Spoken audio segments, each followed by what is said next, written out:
हाँ जी, सभी को गुड इवनिंग, नमस्कार, राधे राधे। कुछ तकनीकी समस्या के कारण क्लास थोड़ी लेट हो गई, थोड़ी क्या ठीक ठाक ही लेट हो गई। चर्चा अपन करेंगे महत्वपूर्ण एमसीक्यूज पर। राजस्थान ज्योग्राफी के प्रश्न हैं मैक्सिमम। और अभी जो असिस्टेंट प्रोफेसर का पेपर हुआ था, प्रयास हम कर रहे थे कि वो भी सॉल्व करवाएं। तो वो पीपीटी तैयार नहीं हो पाई, तो नेक्स्ट क्लास में उसको भी अपन सॉल्व कर लेंगे। वही प्रश्न आए हैं जो अपन दिन प्रतिदिन क्लासों के अंदर ऑनलाइन ऑफलाइन चर्चा करते हैं, वही लाइन टू लाइन प्रश्न आपके उस असिस्टेंट प्रोफेसर के एग्जाम में छपे हैं, वो बच्चों को पता है। तो ये सेशन अपन स्टार्ट करते हैं और ये पहला प्रश्न लेते हैं। कुछ इंडियन ज्योग्राफी के प्रश्न भी डाले गए हैं इसके अंदर। भारतीय अपवाह तंत्र का कितना प्रतिशत भाग बंगाल की खाड़ी में आता है? जब हम इंडियन ड्रेनेज सिस्टम पढ़ते हैं, भारत का जब अपवाह तंत्र पढ़ते हैं, तो ओरिजिन के आधार पर, उद्गम के आधार पे हम दो ही हिस्सों में डिवाइड करते हैं। एक तो हिमालय से निकलने वाली नदियां पढ़ते हैं और एक प्रायद्वीपीय पठार पर बहने वाली नदियां पढ़ते हैं। उसमें नदियों का जो फ्लो है, बहाव है, वो दो हिस्सों में डिवाइड होता है। एक तो अपन पढ़ते हैं वे ऑफ बंगाल में, एक हम पढ़ते हैं अरेबियन सी में। तो यहां इसने क्या पूछा है कि जो बंगाल की खाड़ी है उसमें कौन सी, यानी कितना प्रतिशत नदियों का पानी आता है? 61%, 77, 23 या फिर 62? अच्छा प्रश्न है, आप थोड़ा सा विचार करोगे तो जवाब आ जाएगा। ये जरूर देख लेना, ये मैंने भारत के संदर्भ में पूछा है, राजस्थान के संदर्भ में ये प्रश्न नहीं है। ठीक है, ये भारतीय अपवाह की बात की है। तो मैं आपको बताना चाहूंगा कि भारत में जो टोटल ड्रेनेज है, उस टोटल ड्रेनेज के अंदर बंगाल की खाड़ी में टोटल आता है 77%, और अरब सागर में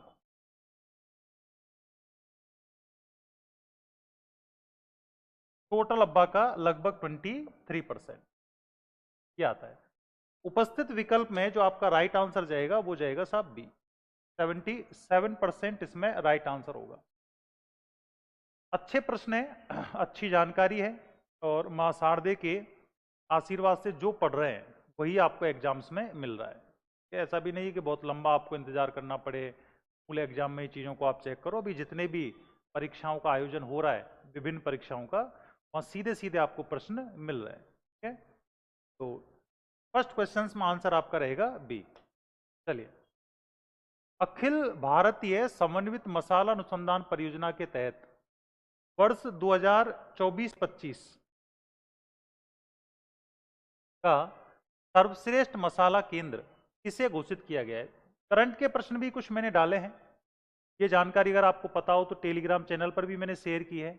और ये घटना अभी की है, मतलब दिसंबर महीने के अंदर ही 2024-25 का सर्वश्रेष्ठ मसाला केंद्र घोषित किसके किया है? मंडोर, फतेहपुर, ये बोरवट है, ये बोरवट जो बांसवाड़ा के अंदर आता है ना, बोर और ये वट अलग हैं ये दोनों, और भिवाड़ी। ये चार नाम आपके सामने दिए हुए हैं, तो आप मुझे बताएं कि इसमें सही उत्तर, सही विकल्प आपका कौन सा रहेगा। अच्छा प्रश्न है। यहां अगर आप समझो तो मैं ओवरऑल जैसे गरम मसाला की बात करूं, गरम मसाला उत्पादन में इंडिया पूरे वर्ल्ड के अंदर, विश्व में, ठीक है, सबसे बड़ा उत्पादक कंट्री है, निर्यातक कंट्री है, और उपभोक्ता कंट्री भी है पूरे विश्व में। कौन? भारत। फर्स्ट रैंक इंडिया की यहां पर आती है। और अगर मैं चर्चा करता हूं, भारत में सबसे ज्यादा उत्पादन होता है मालाबार तट पर। इसमें मालाबार तट करेक्ट आंसर आता है, यानी केरल के अंदर। इसको मसालों का बगीचा भी बोलते हैं। और हम जब राजस्थान की बात करते हैं, तो राजस्थान में जो मसाला उत्पादन होता है सबसे ज्यादा, वो हाड़ौती बेल्ट के अंदर होता है। ठीक है, हाड़ौती बेल्ट के अंदर सबसे ज्यादा होता है। लेकिन इसने सर्वश्रेष्ठ मसाला केंद्र पूछा है कि किसे घोषित किया है। याद रखना, मंडोर इज करेक्ट आंसर। बहुत सारे करंट होती है, बहुत सारी करंट हम पढ़ते हैं दिन प्रतिदिन, लेकिन उसमें से सेलेक्टेड प्रश्नों को चुनना और वही आपको हाल फिलहाल में अगर परीक्षा के अंदर मिल जाएं तो वो काबिल तारीफ होता है, मैं हमेशा कहता हूँ। ऐसे तो बहुत सारी चीज़ें बिखरी पड़ी है मार्केट के अंदर, लेकिन उसमें से सेलेक्टेड चीज़ों को चुनना को पढ़ना और पढ़ाना और उसमें से फिर प्रश्न मिल जाना, ये बहुत कम देखने को मिलता है। ऐसे तो बहुत सी चीजें हैं, कितना पढ़ोगे आप। अभी मैंने आपसे जैसे सेंसस की बात करूं, अभी कल एक प्रश्न पूछा सेंसस का, मैंने खुद वो प्रश्न बनाए बुक्स के अंदर जो मैं डाल रहा हूं, और वो प्रश्न सीधे सीधे, मतलब कॉमा भी चेंज नहीं है, अभी असिस्टेंट प्रोफेसर के एग्जाम में सीधे सीधे छपे हैं। जो बातें मैंने आपको बोली, आज कई बैचों में मैंने इस पे चर्चा भी की, इस पॉइंट पे कि उत्तर से दक्षिण क्रम, पूर्व से पश्चिम क्रम, आजकल प्रश्नों की प्रकृति ऐसी ही आ रही है, तो आपको विशेष ध्यान देना है। राइट आंसर आपका कौन सा होगा? क्वेश्चन नंबर सेकंड में ए इज करेक्ट आंसर हो जाएगा आपका, ठीक है। चलिए, राज्य वेटलैंड प्राधिकरण का गठन राजस्थान में कब हुआ? अब आजकल आप देख लो, वेटलैंड जो है, रामसर स्थल जिनकी हम बात कर रहे हैं वो अलग है, और ये राज्य वेटलैंड प्राधिकरण अलग है, ठीक है। स्टेट वेटलैंड जो एक्ट है, प्राधिकरण है, ये उसकी बात कर रहा है, इसके गठन की बात कर रहा है। 27 नवंबर 2019, 26 जनवरी 2020, 27 अक्टूबर 2017 और 27 अक्टूबर 2018 ने पूछा है। मैं आपको बताना चाहूंगा, तो राज्य वेटलैंड प्राधिकरण है, ये अपने अनुसार, जैसे हम बात करें पर्यावरण के, वन एवं जलवायु परिवर्तन मंत्रालय ने अब राजस्थान के अंदर जो आर्द्र भूमि घोषित की, ये संभावित, पहले तो उन्होंने बताई थी 44, और अब ये 44 से बढ़ाकर कितनी कर दी है? 76। ये इंटरनेशनल, ठीक है, रामसर स्थल नहीं है, ये तो राज्य वेटलैंड जो प्राधिकरण बनाया गया था, उसमें राज्यों के अंदर जो आर्द्र भूमि है उनकी संख्या का पता लगाने के लिए इसका यानी कि एक तरह से गठन हुआ था, और उसमें राजस्थान के अंदर पर्यावरण, वन एवं जलवायु परिवर्तन मंत्रालय ने जो आर्द्र भूमि बताए थे वो 44 बताए थे, और अभी ये बढ़कर कितने कर दिए? 76, 76 बता रहे हैं। इन 76 में अगर हम बात करें तो जैसे पहले यहां सबसे ज्यादा 12 जिले के अंदर थे, और इन 76 में इनका सबसे ज्यादा क्षेत्रफल, मैक्सिमम, सबसे ज्यादा आर्द्र भूमियों का क्षेत्रफल की हम बात करें तो उसमें भीलवाड़ा बताया है कि इनके लिए जो जमीन रिजर्व है भीलवाड़ा में है, और सबसे कम बताया है चूरू के अंदर। देखो, आर्द्र जलवायु प्रदेश वो तो झालावाड़ में सबसे बड़ा है, लेकिन जब बात आर्द्र भूमि की करेगा तो आर्द्र भूमि में आपको सबसे ज्यादा एरिया किसमें बताना है? भीलवाड़ा के अंदर बताना है।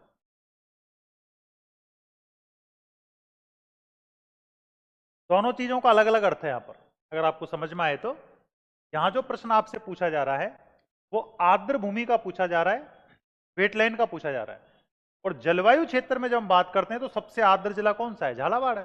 वो कंडीशन क्लाइमेट की है, यहां धरातल की बात कर रहा है। तो यहां जो डाटा बताया गया है उसमें आपसे प्राधिकरण पूछा है 27 नवंबर 2019 को, और याद रखना ये वेरी इंपॉर्टेंट है, ठीक है।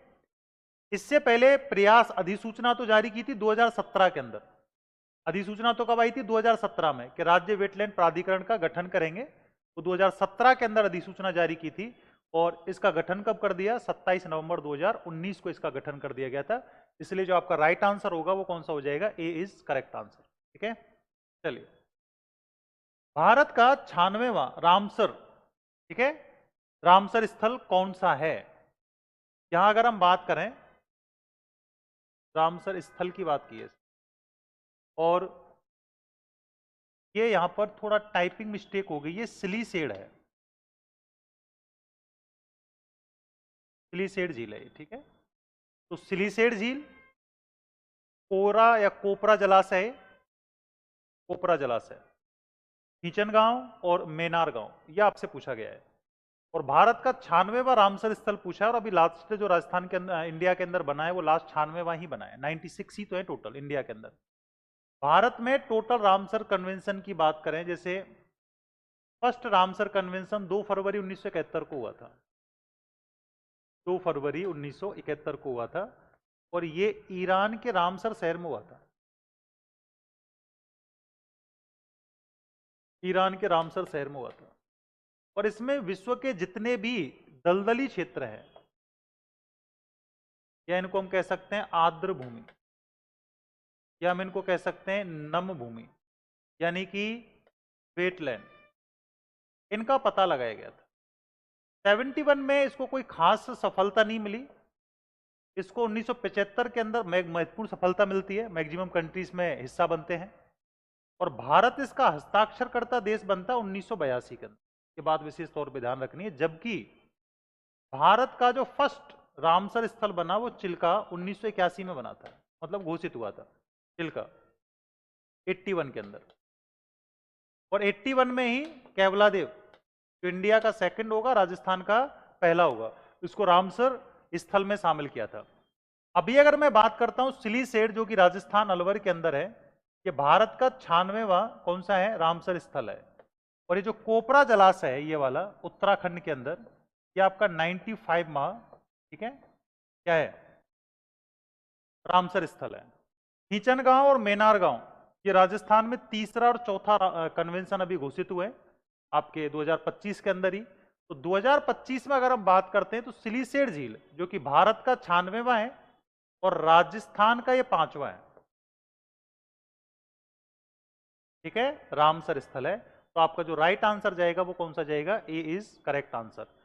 जो चीजें अभी थोड़ी करंट में है, चर्चाओं में है, उन पर आपको विशेष ध्यान देना है, वहां से सीधे सीधे प्रश्न आपके छपने वाले हैं। यही तो करंट होती है।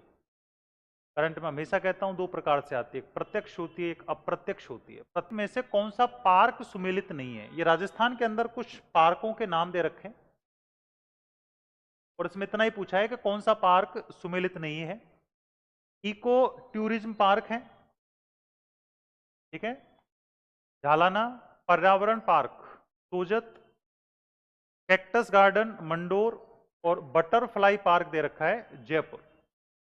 आप मुझे बताएं इसमें कौन सा आपके अनुसार सुमेलित नहीं है,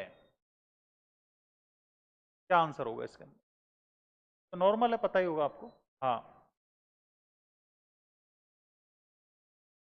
हाँ, पीटीआई की टेस्ट सीरीज आप स्मार्ट स्टडी आके बात कर लें, ऑफलाइन टेस्ट सीरीज चल रही है और वो आप ज्वाइन कर सकते हो।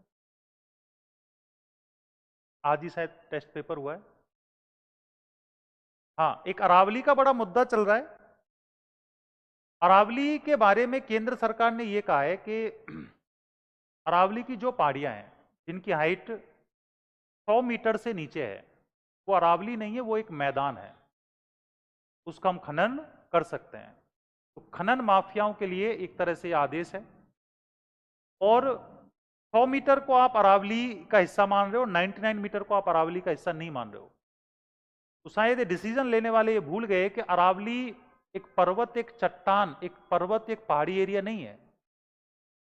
अरावली जैसे इंसान, मानव या जानवरों की बात करें, वो जैसे श्वसन क्रिया करते हैं, अरावली को हम ऐसे ही मानते हैं कि वो भी एक सजीव है, राजस्थान की आत्मा है अरावली। अरावली का इतिहास जब आप देखोगे तो अरावली विश्व के प्राचीनतम पर्वतों में शामिल है, प्री कैम्ब्रियन युग में जिसका निर्माण हुआ था।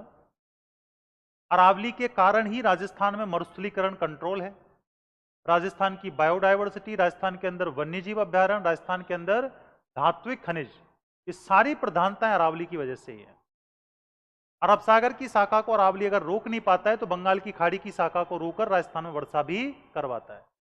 तो अरावली के साथ छेड़छाड़ का मतलब है राजस्थान के स्वाभिमान के साथ छेड़छाड़ करना, क्योंकि राजस्थान का पूरा स्ट्रक्चर अरावली पे ही कंट्रोल है, अरावली पर ही डिपेंड है। अरावली को राजस्थान की आत्मा के रूप में जाना जाता है। राजस्थान का स्वाभिमान, राजस्थान का इतिहास शायद लोग भूल गए कि राजस्थान का इतिहास कितना पुराना है। कि वही राजस्थान है जहां एक पेड़ के लिए 363 लोग बलिदान दे सकते हैं। मां अमृता देवी विश्नोई, जिन्होंने चिपको आंदोलन की मुख्य प्रणेता मानी गई, वो एक वृक्ष के लिए प्राण न्यौछावर कर सकते हैं। तो वो भूल गए लोग कि यहां जब एक वृक्ष के लिए 363 लोग बलिदान दे सकते हैं, तो ये तो अरावली पर्वत जो राजस्थान में दक्षिण पश्चिम से उत्तर पूर्व की ओर, ठीक है, एक कर्णव्रत श्रृंखला में फैला हुआ है, उसके साथ आप छेड़छाड़ कैसे कर सकते हो? जब हम ये हरकतें देखते हैं देश के अंदर कि हैदराबाद के अंदर हजारों हेक्टेयर जमीन इंडस्ट्रीज को दे दी जाती है और एक पर्वत में ये बोल दिया जाता है कि 100 मीटर से ऊपर की हाइट वाला हिस्सा, ठीक है, अरावली का हिस्सा है और 100 मीटर से नीचे वाला हिस्सा अरावली का हिस्सा नहीं है। तो फिर पता लगता है कि सरकारें, ठीक है, निजी कंपनियों को, निजी व्यक्तियों को, भूमाफियाओं को, खनन माफियाओं को, ठीक है, वहां से पैसा लेकर ये क्या मतलब डिसीजन लेती है।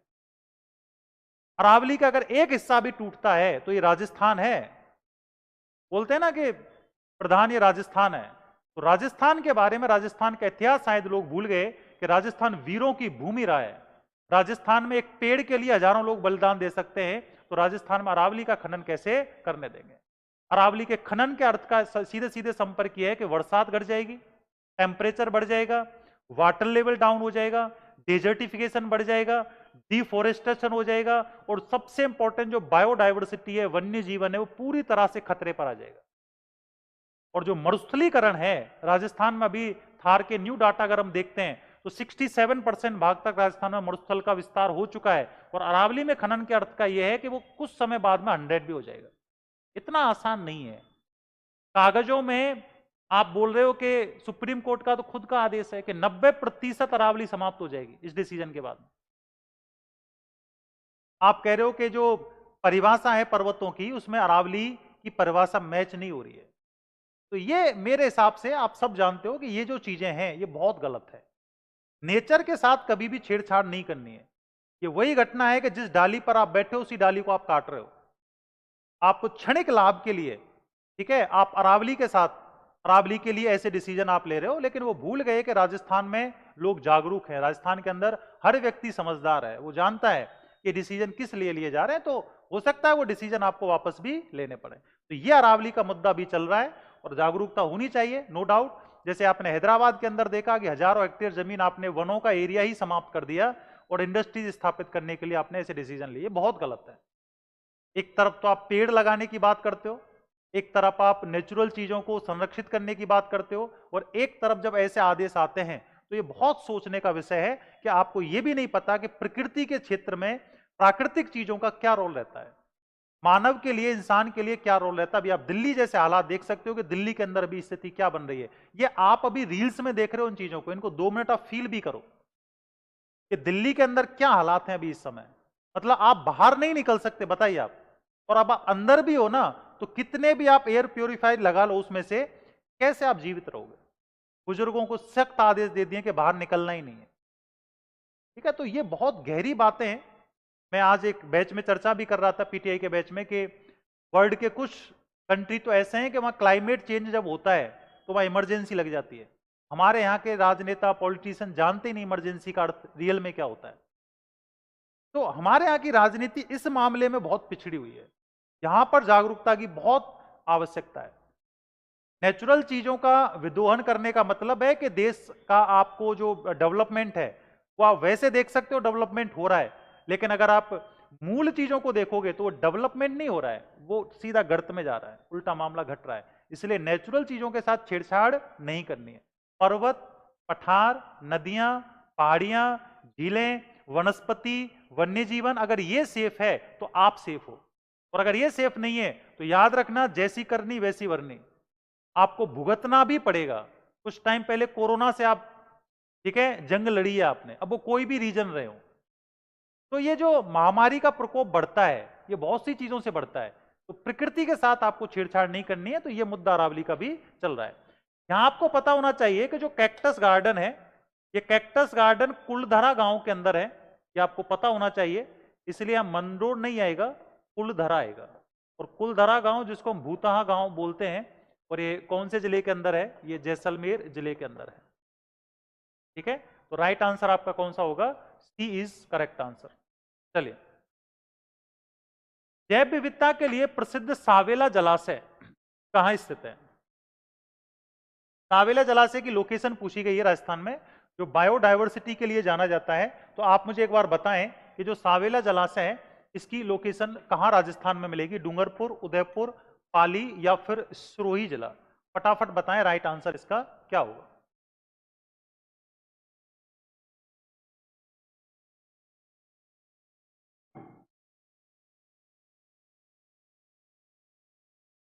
देखें, सावेला जो जलाशय है ये बायोडायवर्सिटी के लिए जाना जाता है, और राजस्थान के कौन से जिले में है? डूंगरपुर जिले में। मैं कई बार एक बात बोलता हूं कि भले हमारे आदिवासी क्षेत्र पिछड़े हों, ठीक है, उनको हम बैकवर्ड मानते हों, लेकिन याद रखना आज भी जो भी पिछड़े क्षेत्र हैं वहां अगर आप चेक करो तो एक तो खेती, ज्यादातर जैविक खेती होती है। आप देख लो डूंगरपुर के अंदर सबसे पहले हमने जैविक खेती की शुरुआत की। बायोडायवर्सिटी भी देखोगे तो आपको आदिवासी क्षेत्रों में सबसे ज्यादा मिलेगी। वन्य जीव अगर बोलना जानते ना, अगर हम उनकी भाषा को समझ पाते तो सबसे ज्यादा सेफ वन्य जीव कहां माने गए? आदिवासी क्षेत्रों के अंदर ही माने गए, क्योंकि वो उनकी स्थिति को समझते हैं, वो खुद को उनसे कनेक्ट मानते हैं।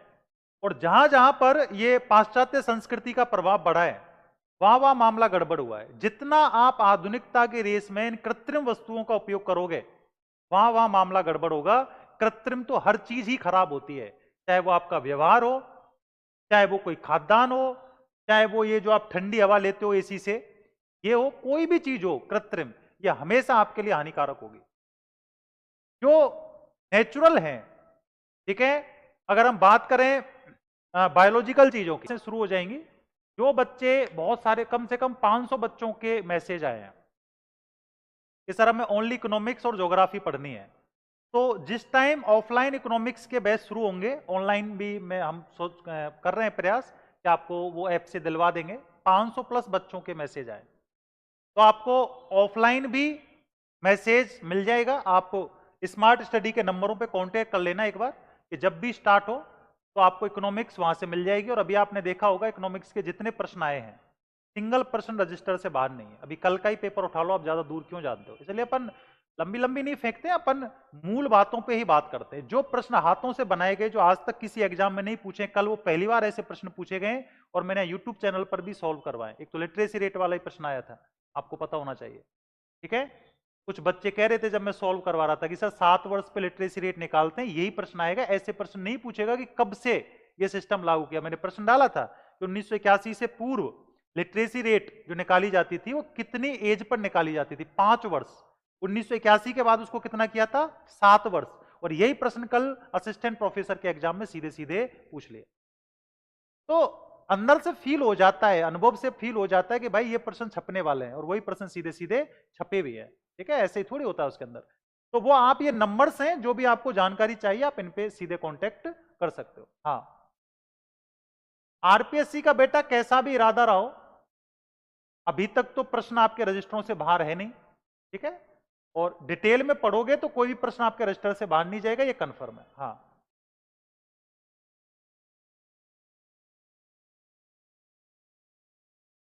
डिटेल में पढ़ोगे तो आप आरपीएससी के पेपरों को क्या मान रहे हो आप? मतलब एक तो ये होता है कि आजकल हम रील्स के जमाने में जी रहे हैं। कल भी तो पेपर हुआ असिस्टेंट प्रोफेसर का, ईमानदारी से बताओ कितनों ने रजिस्टर से मिलाया? नहीं मिलाया ना। यही तो तुम गड़बड़ करते हो। तुम्हें ऐसे लगता है असिस्टेंट प्रोफेसर का पेपर अलग होगा और हमारा सेकंड ग्रेड का पेपर अलग होगा। भ्रम में रखते हैं लोग, लोगों का काम है लोग स्टूडेंट को भ्रम में रखना। और भ्रम में रहते हैं वही बच्चे जिनको कुछ भी नहीं पता, वही फेल भी होते हैं। याद रखना इस बात को। अभी हमने पशु आरोग्य एकेडमी से 1500 बच्चों का सिलेक्शन करवाया एलएसए के अंदर, पूरे राजस्थान के अंदर इतिहास रचा गया। इतिहास वो ऐसे नहीं रचा है, उसके पीछे एक पूरी योजना होती है। अब आप क्या हो, आपको कितना भी समझा लो, लेकिन करोगे वही जो मन में होगा, लेकिन चेक नहीं करोगे। ज्ञान देने वाले बहुत हैं लोग, ठीक है। रजिस्टर से मिलाओ ना, कौन कौन से प्रश्न रजिस्टर से बाहर से आ रहे हैं, कौन से नहीं आ रहे। और फिर नहीं आ रहे रजिस्टर से, तो ये थोड़ी है कि सामने वाले टीचर से बहस करोगे, नहीं। मार्केट से बुक्स खरीदो, सेल्फ स्टडी पे ज्यादा फोकस करो, चीजों को जोड़ो, तब पेपर पास होगा। पहले ही बोल के जा रहा हूं। अभी कल का पेपर में शायद हो सकता है कल सॉल्व करवाऊं, अगर मेरी बाहर क्लास नहीं हुई। कल क्या है, फ्राइडे सैटरडे? हाँ, कल फ्राइडे। हो सकता है मुझे बाहर जाना पड़े क्लास के लिए, लेकिन मैं प्रयास पूरा करूंगा। अगर नहीं जा पाया तो फिर कल वो पेपर सॉल्व करवाएंगे अपन। एक एक प्रश्न आपके रजिस्टर से छपा है, एक एक प्रश्न आया है। और ऐसा बहुत कम होता है कि सारे प्रश्न आपके रजिस्टर से आते हो, चाहे आरपीएससी हो, चाहे अधीनस्थ बोर्ड हो, कोई भी हो। प्रश्न तो प्रश्न ही होते हैं। उसमें ये क्या होता है कि आरपीएससी ऐसे मूड में है, वो तो मजाक में हम बोल देते हैं कि आरपीएससी ऐसे मूड में है। प्रश्न तो प्रश्न ही होते हैं ना। आपके टीचर के अंदर औकात होनी चाहिए उतनी पढ़ाने की, इतना जज्बा होना चाहिए, नॉलेज होनी चाहिए, और बच्चे के अंदर भी हिम्मत होनी चाहिए उन चीजों को समझने की। आरपीएससी क्या करेगी उसमें? कुछ नहीं कर सकते। हाँ, अब तो वो रिजल्ट इसीलिए तो खाली जा रही है बेटा कि आप पढ़ नहीं रहे हैं, बच्चे पढ़ाई पे ध्यान दे नहीं रहे हैं। अभी आरपीएससी के सदस्य ने क्या क्या स्टेटमेंट दिया है कि कोचिंग वाले बच्चों को बेवकूफ बनाते हैं। वो कुछ पन्ने देके कुछ चीजें लिखवा के और उनको बोल देते हैं कि इसी में रट्टा लगा के चले जाओ। और आरपीएससी भी तो ये चीज देखती है ना, वो आपके रजिस्टर से बाहर का मैटर पूछ रही है, वो डिटेल में जा रही है, वो गहराई में जा रही है, तो रटने वालों के साथ में समस्या हो रही है। आप दूर क्यों जाते हो? मैं तो कल के पेपर का, इससे पहले भी असिस्टेंट प्रोफेसर का पेपर हुआ है, वीडियो का पेपर हुआ है, ग्रेड 2 का पेपर हुआ है, मैंने तो सॉल्व करवाए यूट्यूब के ऊपर, विद स्क्रीन आते हैं। वो कुछ पन्ने देके कुछ चीजें लिखवा के और उनको बोल देते हैं कि इसी में रट्टा लगा के चले जाओ। और आरपीएससी भी तो ये चीज देखती है ना, वो आपके रजिस्टर से बाहर का मैटर पूछ रही है, वो डिटेल में जा रही है, वो गहराई में जा रही है, तो रटने वालों के साथ में समस्या हो रही है। आप दूर क्यों जाते हो? मैं तो कल के पेपर का, इससे पहले भी असिस्टेंट प्रोफेसर का पेपर हुआ है, वीडियो का पेपर हुआ है, ग्रेड 2 का पेपर हुआ है, मैंने तो सॉल्व करवाए यूट्यूब के ऊपर, विद स्क्रीनशॉट लगा के सॉल्व करवाए। आप दूसरों की बातों में क्यों आते हो? ये मार्केट है, ये व्यापार क्षेत्र है, या व्यापार चलता है। लोग अपनी कमियों को छिपा के और उनमें वो कहते हैं ना मिर्च मसाला लगा के पेश करते हैं सामने की तरफ। ऐसे ही काबिलियत थोड़ी आ जाती है हर किसी के अंदर, काबिलियत सिद्ध करनी पड़ती है। और मैं तो आरपीएससी के इस आदेश का मतलब बहुत अच्छे मतलब मन की गहराइयों से स्वागत करता हूं कि वो कम से कम पेपर बना रही है। नहीं तो इससे पहले कोई पेपर थोड़ी बनते थे, वो नॉर्मल पेपर आते थे। और मेरी अगर सुन रहा है अधीनस्थ बोर्ड, तो मैं तो उससे भी आग्रह करूंगा कि बिल्कुल आरपीएससी के पैटर्न पे ही पेपर बनाना है। जैसे मार्केट में वैल्यू का तो पता लगे कि बच्चों के साथ में क्या हो रहा है, टीचर की वैल्यू का तो पता लगे कि शेरों शायरियों से सिलेक्शन नहीं होते हैं, बेवकूफ बनाने से सिलेक्शन नहीं होते हैं, पन्ने बांटने से सिलेक्शन नहीं होते हैं, पीपीटी से पढ़ाने से सिलेक्शन नहीं होते हैं। घुसना पड़ता है, महसूस करना पड़ता है उस सारी चीजों को, टॉपिक्स को, और फिर आपको दिया जाता है। रम जाता है बच्चा अगर उस टॉपिक के अंदर पूरी तरह से कंफर्ट है तो। जब टीचर ही कंफर्ट नहीं है टॉपिक को पढ़ाने में, तो कहां से प्रश्न आ जाएगा आपका, बताएं आप। हाँ, चलिए आगे बढ़ते हैं, अगला प्रश्न लेते हैं। अगला प्रश्न है कि राजस्थान में पर्यटन विभाग की स्थापना कब हुई थी? तो देखो ये बड़ा नॉर्मल सा प्रश्न है। पर्यटन निदेशालय की जब बात आती है तो आप सब जानते हो पर्यटन निदेशालय की स्थापना हुई थी 1955 के अंदर। अब ये तो तथ्य है, और इसके 1 वर्ष बाद में ही पर्यटन विभाग की स्थापना हुई 1956 के अंदर। तो निदेशालय 55 में और पर्यटन विभाग की स्थापना 56 में। तो यहां राइट आंसर आपका कौन सा होगा? ए। अब आप क्या करते हो, ऐसे प्रश्नों के जवाब देके बड़े खुश हो जाते हो कि इसका जवाब तो हमें आता है। ऐसे प्रश्नों से मेरिट नहीं होती, मेरिट डिसाइड ऐसे प्रश्नों से नहीं होती है। मेरिट डिसाइड होती है कि जो डिटेल में प्रश्न आते हैं उनसे डिसाइड होती है। ठीक है, राजस्थान पर्यटन विकास निगम लिमिटेड की स्थापना कब हुई? याद रखना, यहां जो घोषणा हुई थी वो तो हुई थी 1978 में, और इसने कार्य प्रारंभ कब शुरू किया? कार्य प्रारंभ, तो कार्य प्रारंभ शुरू किया था 1979, 1 अप्रैल 1979 के अंदर। 2001 गलत हो जाएगा, 2000 भी गलत हो जाएगा, 96 भी गलत हो जाएगा। तो कार्य प्रारंभ तो शुरू किया था 79 में। और सबसे बड़ी बात क्या है, आजकल हर बच्चे से अगर पूछा जाए ना, भगवान आके पूछे कि बताओ कैसा पेपर चाहिए, तो हर बच्चा ये कहेगा सरल भाषा में पेपर चाहिए, आसान पेपर आना चाहिए। तो वो आसान तो सबके लिए होगा ना। रजिस्टर में भी हम उसी लाइन पे ज्यादा फोकस करते हैं जो आसान होती है, जो लाइन हार्ड होती है उसको हम छोड़ देते हैं, वो पन्ना ही पलट देते हैं, वो बिल्कुल उल्टा करते हैं। जबकि नियम ये कहता है सिलेक्शन का कि जो चीज आसान है उसको समय बिल्कुल कम देना है, पढ़ना ही नहीं है, सबसे कम समय देना है। जो चीज हार्ड है वही पढ़नी है, उसी में तो आनंद है, वही तो सिलेक्शन करवाएगा। लेकिन अपन उल्टा करते हैं, जहां से दुख मिल रहा है उसको छोड़ देते हैं, जहां से सुख मिल रहा है उधर भागते हैं। मतलब जो आसान चीज है वो हमें सुख देती हैं, और जो सिर्फ 1 महीना दे दो अपने 2025 का और अपनी पूरी लाइफ आप फ्लुएंट इंग्लिश बोल सकते हो। इंग्लिश स्पीकिंग सीखने के लिए सिर्फ तुम्हें प्रैक्टिस करने की जरूरत है। आसान तो सबके लिए है ना, पूरे राजस्थान के लिए है। तो हार्ड चीजें पढ़ो ना, डिटेल में जाओ, गहराई में जाओ, तब जाके सिलेक्शन होगा। हाँ चलिए अगला प्रश्न लेते हैं। हाल ही में उच्चतम न्यायालय ने किस लुप्त प्राय जाति को बचाने हेतु प्रोजेक्ट टाइगर की तर्ज पर कार्य योजना प्रारंभ करने का सुझाव दिया है? और आजकल याद रखना, सुप्रीम कोर्ट बहुत सक्रिय हो रहा है, ठीक है, हर चीज पर फोकस है। तो उच्चतम न्यायालय ने किस लुप्त प्राय जाति को बचाने के लिए जो प्रोजेक्ट टाइगर चलाए जाते हैं ना, इसकी तर्ज पर, ठीक है, उसको प्रारंभ करने का सुझाव दिया है। ऑप्शंस आपके सामने हैं। हिम तेंदुआ, वैकेंसी कब तक आएगी? बेटा वैकेंसी कब तक आएगी, क्या होगा, पेपर का पैटर्न क्या होगा, पीटीआई कैसे बने, ऐसी फैकोलॉजी के लिए बहुत सारे मंच हैं मार्केट के अंदर। आप खुद बताओ किसको पता है कि वैकेंसी कब आएगी? सब अनुमान है, पेपर में पहले लोग क्या बता देते कि इतनी कट ऑफ जाएगी, जबकि पेपर हुआ नहीं, कट ऑफ का डिसाइड आप पहले से ही कर रहे हो। पेपर कैसे पास करें, जिन्होंने आज तक थर्ड ग्रेड पास नहीं किया, कांस्टेबल का पेपर पास नहीं किया, वो लोग बता रहे हैं कि पेपर कैसे पास होते हैं, मंजिल तक कैसे पहुंचे, जो मंजिल की परिभाषा नहीं जानते हैं। तो ऐसी चीजें बेटा आप कैसे बता सकते हो, आप बताइए, ये चीजें कैसे डिसाइड हो सकती है। तो जब वैकेंसी आएगी तब आ जाएगी। आपका कर्म क्या है, पहले पूरा सिलेबस कंप्लीट पढ़ें, डिटेल में जाएं, गहराई में पढ़ें, नोट्स बनाएं, रिवीजन करें, और जब एग्जाम होगा, परीक्षा जब होगी, वैकेंसी आएगी, तब सबको पता लग जाएगा पूरे राजस्थान को। अभी मैं फेंक के चला जाऊं ऐसे कि फलाने मंत्री ने ये कहा है, फलाने अंदर ये चल रहा है, ठीक है, मंत्रालय के अंदर ये चल रहा है, आरपीएससी के अंदर ये चल रहा है, मेरे वो जानकार है इधर, वो सब फेंकोलॉजी होती है, टोटली फेंकोलॉजी किसी को। और वो जितना लोग बता रहे हैं उससे मैं 10 गुना ज्यादा बेटर बता सकता हूं विद प्रूफ, लेकिन हमें फेंकोलॉजी नहीं करनी है। इसलिए ये फालतू की बातें होती हैं कि वैकेंसी कब आएगी, कितनी पोस्ट होंगी, क्या होगा, पेपर क्या पैटर्न क्या होगा, जो निठल्ले बैठे ना ठाली, वो ऐसी बातों पर, ऐसी चीजों पर बात करते हैं। अपन इन फालतू की बातों पे डिस्कस नहीं करेंगे, अपना काम है मैटर को सॉल्व करवाना। तो याद रखना, ग्रेट इंडियन बस्टर्ड जो कार्यक्रम है, जो पूरी तरह से हम बात करें राजस्थान के अंदर गोड़ावड़ के लिए, ये पहले भी चलाया गया है 2013 के अंदर, याद रखना केंद्र सरकार ने चलाया था, और राजस्थान का राज्य पक्षी है गोड़ावड़, ये पूरी तरह से विलुप्त के कगार पर है।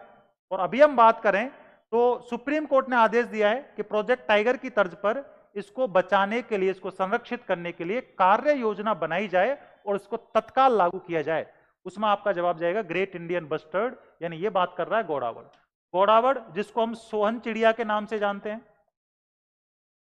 किसके नाम से जानते हैं, सोहन चिड़िया, ठीक है। दूसरी बात, इसको हम माल मोरड़ी के नाम से जानते हैं, माल मोरड़ी के नाम से, ठीक है। इसको हम क्या बोलते हैं, इसको हम शर्मिला पक्षी कहते हैं, शर्मिला पक्षी। इसको हम गुधनमेर के नाम से जानते हैं, गुधनमेर के नाम से जानते हैं। आजकल एक नियम और है कि बच्चों को ऐसे लगता है कि हमने किसी कोचिंग में, चाहे ये कोचिंग है चाहे कोई सी भी कोचिंग है, मैं सबकी बात कर रहा हूं, मैं ऐसा नहीं है कि मैं जिस मंच पे खड़ा हूं के साहब उसके बारे में, सभी कोचिंगों की बात कर रहा हूं। आजकल बच्चों को ऐसे लगता है कि एक बार कहीं हमने फीस जमा करा दी तो वो सामने वाले जो है ना, उनसे हम कोई सवाल नहीं कर सकते। अरे तुम सवाल 10 बार कर सकते हो, सामने वाले आपसे ज्यादा क्वालिफिकेशन नहीं रखते हैं।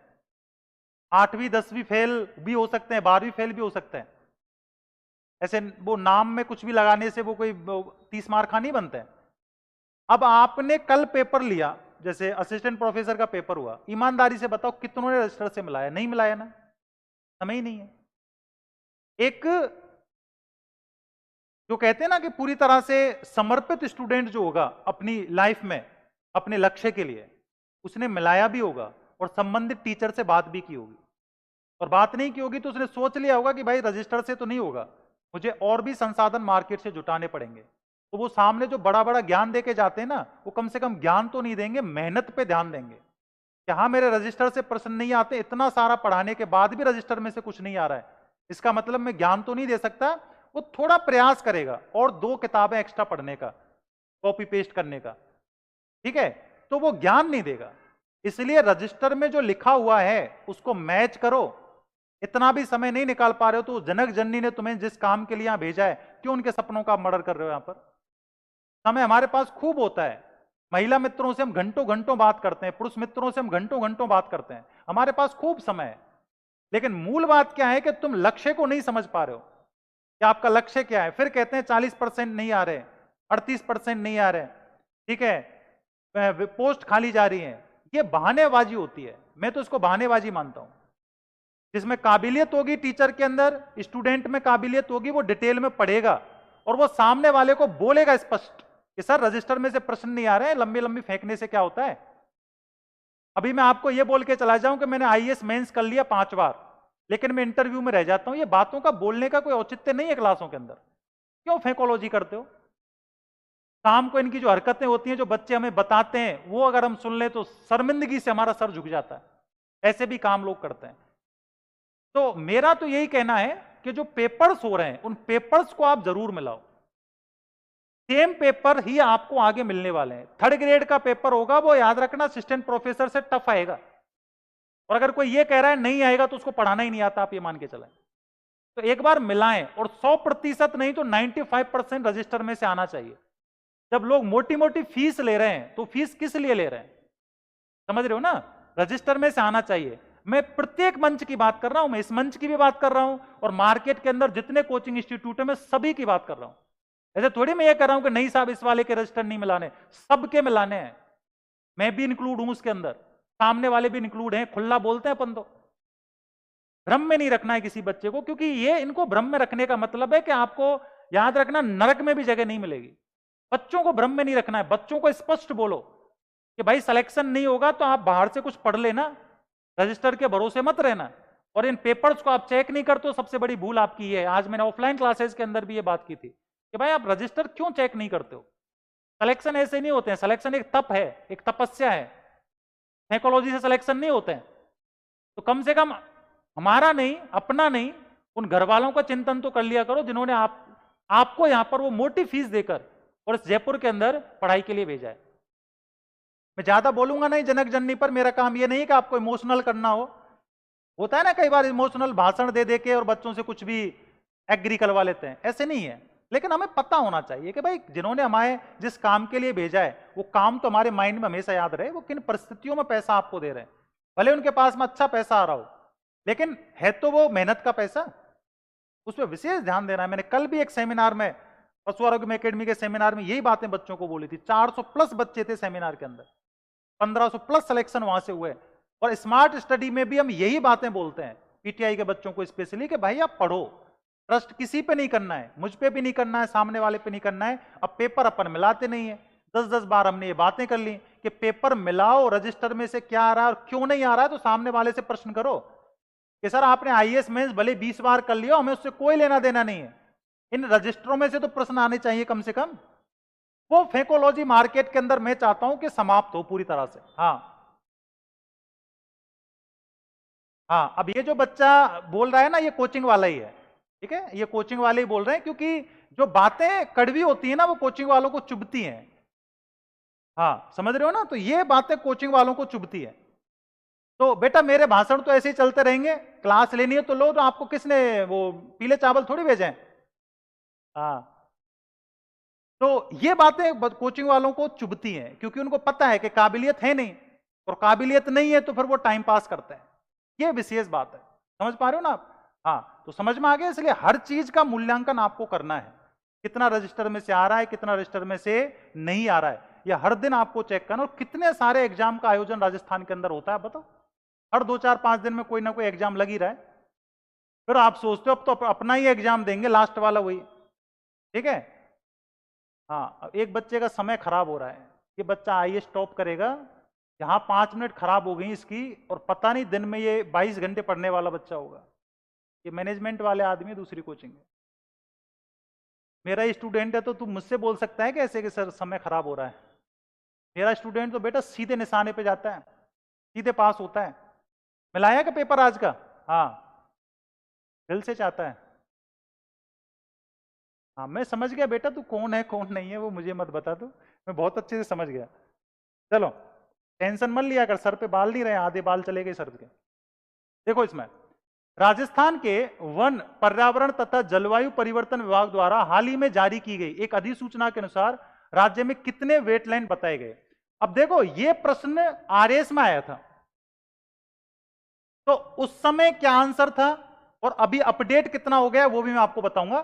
तो उस समय जब यह प्रश्न पूछा गया तो उस समय तो इसका आंसर था 44। हाँ, उस समय तो आंसर क्या था? 44 था, 44 था।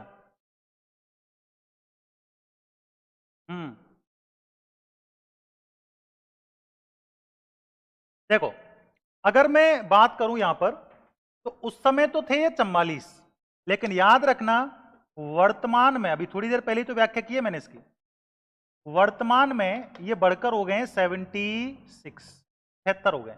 तो अब अगर भविष्य में ये प्रश्न पूछा जाए तो अभी तो आपको आंसर क्या देना है? 76 देना है, लेकिन जिस समय ये प्रश्न पूछा गया था उस समय कितने थे? ये 44 थे। तो राइट आंसर अभी क्या होगा वर्तमान के आधार पर? 76 इज करेक्ट आंसर होगा। चलिए आगे बढ़ते हैं। विभिन्न वंश और आराध्य वृक्षों में कौन सा सुमेलित नहीं है? कितना शानदार प्रश्न पूछा है, बताएं।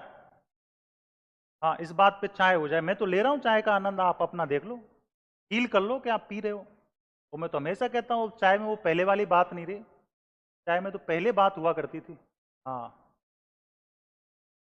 होता था ना कि घर वाले आपको चाय दे रहे हैं, चाय में भी ऊपर जो वो पपड़ी टाइप जम जाती है उसको हटा के दे रहे हैं, तो वो उसका आनंद ही अलग हुआ करता था, वो टेस्ट भी अलग आता था। अब वो बात कहाँ है? अब तो हार्दिक पांड्या दे के गया है चाय, उसको देखें तो इच्छा ही नहीं होती है। बताएं, तोमर वंश खेजड़ी,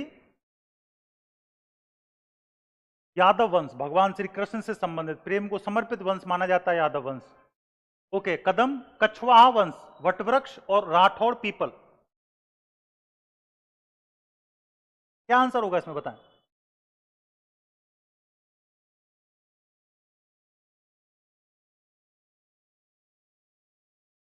हाँ, आप तो आंसर दो, बाकी अपवादों को मैं देख लूंगा, टेंशन मत लो। मैं इस धरातल पे आया हूं अपवादों को ठीक करने के लिए हूं, मेरा काम ही क्या है जयपुर में, अपवादों को ठीक करने के लिए तो आया हूं मैं। तो तुम तो केवल पढ़ाई पे फोकस करो, बाकी मैं सबको हैंडल कर लूंगा, टेंशन मत लो। आप, मैं खड़ा हूं ना सामने, आप टेंशन क्यों लेते हो? कोचिंग वालों को, स्टूडेंट्स को, सबको हैंडल कर लेंगे अपन, डोंट वरी। काबिलियत होनी चाहिए इंसान में, सारी चीजें हैंडल हो जाती हैं। देखो, राजस्थान ही पूरे वर्ल्ड में एकमात्र ऐसा राज्य है जिसने राजस्थान ही पूरे वर्ल्ड में एकमात्र ऐसा राज्य है जिसने वन्यजीव संरक्षण और वन संरक्षण को बढ़ावा देने के लिए यहाँ के राजा महाराजाओं ने अपने वंशों के भी आराध्य वृक्ष बनाए थे, कि ज्यादा नहीं तो वो वंश कम से कम क्या करेगा, उसको प्रोटेक्ट करेगा, उसको सुरक्षित रखेगा, ठीक है, सेव रखेगा। तो ऐसी पहल पूरे वर्ल्ड के अंदर करने वाला कौन है? राजस्थान। और उसी राजस्थान में आप अरावली को काटने की बात कर रहे हो। सोच लो आप, हमारे तो वंशों के भी आराध्य वृक्ष हुआ करते थे, और यहां तो आप क्या कह रहे हो कि अरावली पर्वत में 100 मीटर से नीचे की जो पहाड़ियां हैं वो अरावली नहीं है, उनका आप खनन कार्य कर लो, ठीक है। तो राजस्थान में अगर अरावली का एक पत्थर भी कोई तोड़ेगा ना, तो राजस्थान के अंदर वर्ल्ड में जो बड़े आंदोलन हुए ना, ऐसे आंदोलन आपको देखने को मिलेंगे। वीरों की भूमि है, यहां आप पेड़ इवनिंग होने के बाद में पेड़ों की पत्तियां नहीं तोड़ते, जैसे हमारा विष्णुई संप्रदाय है पश्चिमी राजस्थान के अंदर, कितना एक्टिव रहता है वन्यजीव संरक्षण के लिए, पूरे वर्ल्ड में उसको जाना जाता है। तो वैसे ही अगर हम यहां पर बात करें तो देखो, तोमर वंश खेजड़ी वृक्ष इसका आराध्य वृक्ष है यादव, कदम आराध्य वृक्ष है, कछवाहा, वटवृक्ष, और राठौड़ों का होता है भाई नीम, पीपल नहीं होता है। तो इसमें कौन सा गलत हो गया?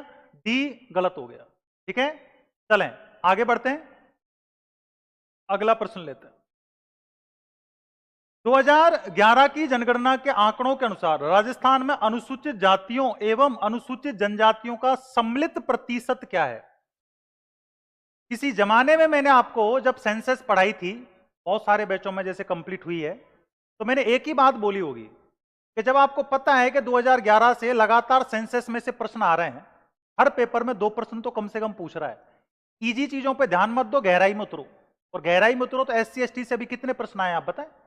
और इसने क्या कर लिया है कि प्रश्न में क्या पूछा है कि अनुसूचित जाति और जनजाति यानी कि SC, शेड्यूल कास्ट और शेड्यूल ट्राइब, इन दोनों का सम्मिलित रूप पूछ लिया है कि सम्मिलित रूप से इनका परसेंट कितना है।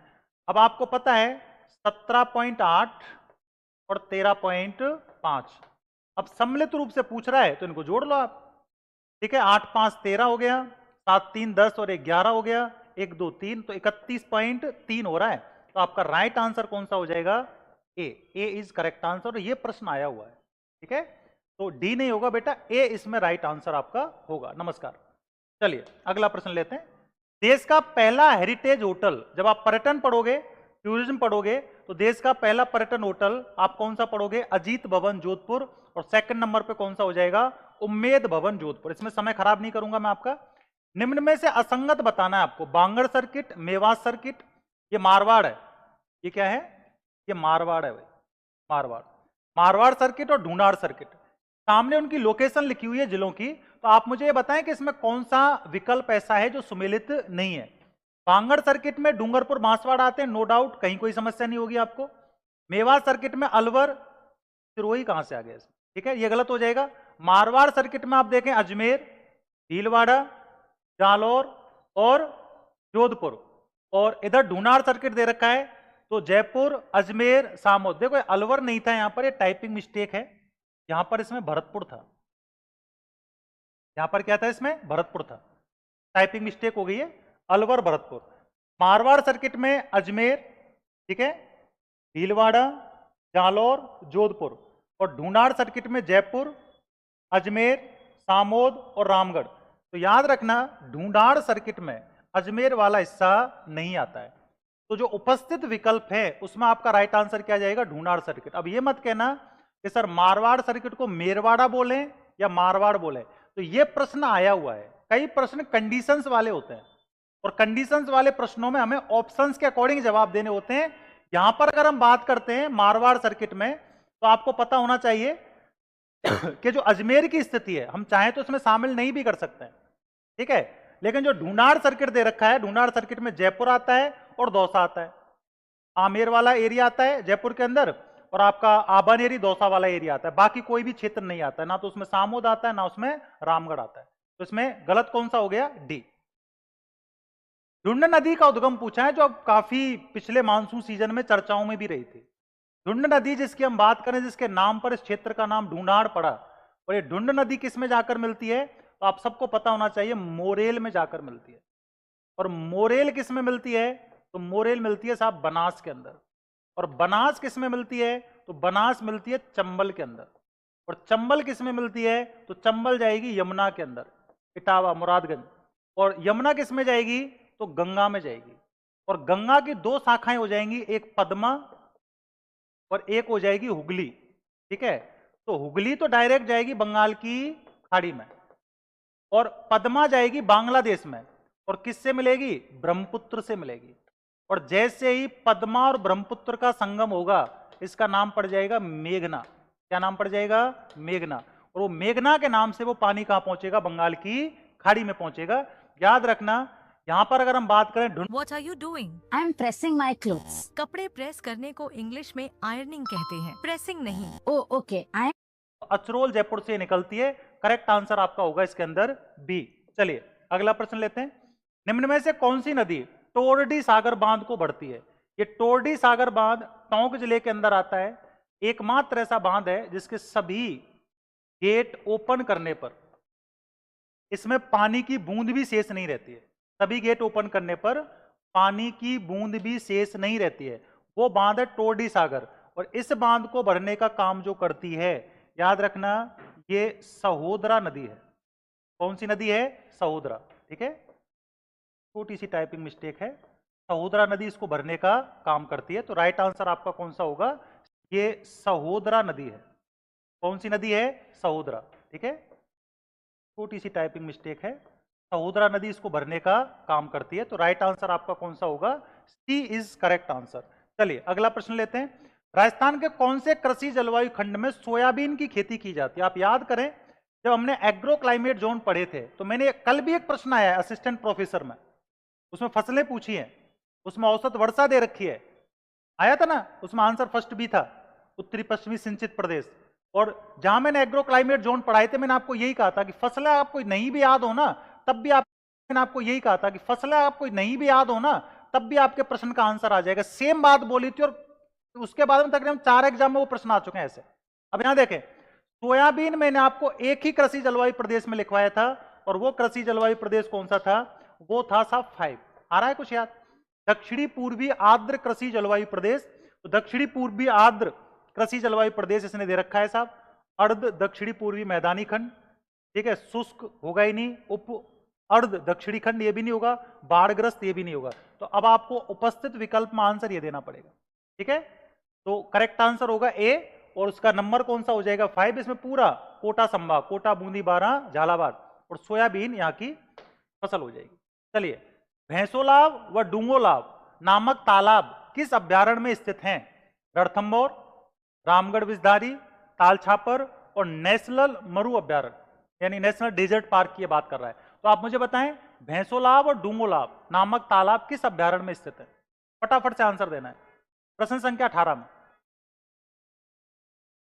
प्रश्न संख्या 18 में आपका राइट आंसर कौन सा होगा।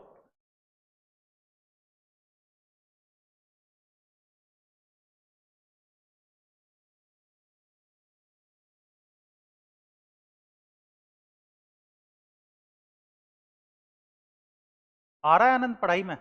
आना भी चाहिए। देखें, भैंसोलाब और डूंगोलाब नामक तालाब किस अभ्यारण्य में स्थित है? सेम नाम की प्रकृति के राजस्थान में कई जगह रिपीट भी हो जाता है कि भैंसोलाब डूंगोलाब, आपको अन्य जगह भी ये नाम देखने को मिल जाता है। ठीक है, तो यहां जो बच्चा जवाब दे रहा है सी, ताल छापर यानी कि चूरू इज करेक्ट आंसर। चलिए, लोरीकिट किस पक्षी अभ्यारण्य में पाया जाता है? अब देखो, इसकी खोज हुई है, एक वन्य जीव है, और अभी लेटेस्ट सर्वे में ये बता क्या पूछ रहे हो बेटा? हाँ सर, नोट्स चाहिए फर्स्ट पेपर के, कंप्लीट कहाँ से पढ़ें? बेटा वो तो आप किसी बच्चे से बात करो। अब बच्चों को अपन नोट्स लिखवाते हैं, अब हमारे पास तो नोट्स थोड़ी होते हैं, अपन तो गाइडों से पढ़ के फिर वो मैटर आपको प्रोवाइड करवाते हैं। तो आप कोई बच्चा ऐसा जानकार हो जो फर्स्ट पेपर के नोट जैसे मिल जाए, आप उससे बात करें। देखें, लोरीकिट किस पक्षी अभ्यारण्य में पाया जाता है? तो याद रखना, अभी वर्तमान में काफी चर्चाओं में है, सीता माता अभ्यारण्य के अंदर ये वन्य जीव खोजा गया है। तो आपका राइट आंसर सीता माता प्रतापगढ़, जो उड़न गिलहरियों के लिए पूरे वर्ल्ड के अंदर जाना जाता है। सांबर व पंचपद्रा नामक घास किस अभ्यारण्य में पाई जाती है? ठीक है, ये प्रश्न जो है, ये प्रश्न लैंग्वेज गलत हो गई है। ठीक है, अगला देखें आप। पर्यटन के आकर्षण का केंद्र बढ़िया भाटा नामक स्थान किस अभ्यारण्य में स्थित है? पर्यटन के आकर्षण का केंद्र बढ़िया भाटा नामक स्थान किस अभ्यारण्य में स्थित है? माउंट आबू, जमवा रामगढ़, सीता माता या फिर रणथंभौर? तो बढ़िया भाटा की बात यहां पर हो रही है। आप मुझे बताएं, ये राजस्थान में ये पर्यटन क्षेत्र, पर्यटन स्थल कौन से अभ्यारण्य में माना जाता है? और वो है आपके रणथंभौर नेशनल पार्क, यानी कि डी इज करेक्ट आंसर। चलिए, यहां चिड़ियाघर दे रखे हैं और सामने उनकी स्थापना दे रखी है। ये तो जू हो गए आपके,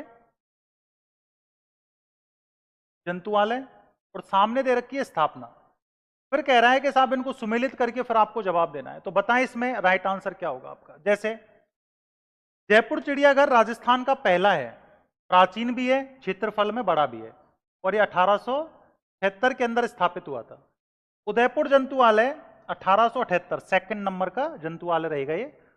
बीकानेर जंतुआलय 1922 में, जो कि वर्तमान में बंद है। और कोटा जंतुआलय स्वतंत्रता के बाद स्थापित एकमात्र जंतुआलय है, नवीनतम है।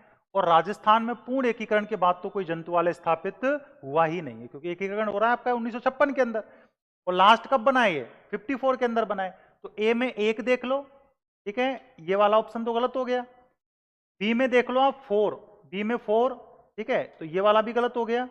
ठीक है, ये वाला भी गलत हो गया। सी में 3rd, तो आपका राइट आंसर कौन सा हो गया? ए इज करेक्ट आंसर, जंतुआलय चिड़ियाघर। ये आज की क्लास के कुछ महत्वपूर्ण प्रश्न थे। आज क्लास किसी तकनीकी समस्या के कारण थोड़ी लेट हो गई थी। प्रश्न वही है, कुछ प्रश्नों की भाषा बदल जाती है, कुछ प्रश्नों के अंदर हम मैटर बढ़ा देते हैं। इन्हीं बातों पर आपको फोकस करना है। हाँ,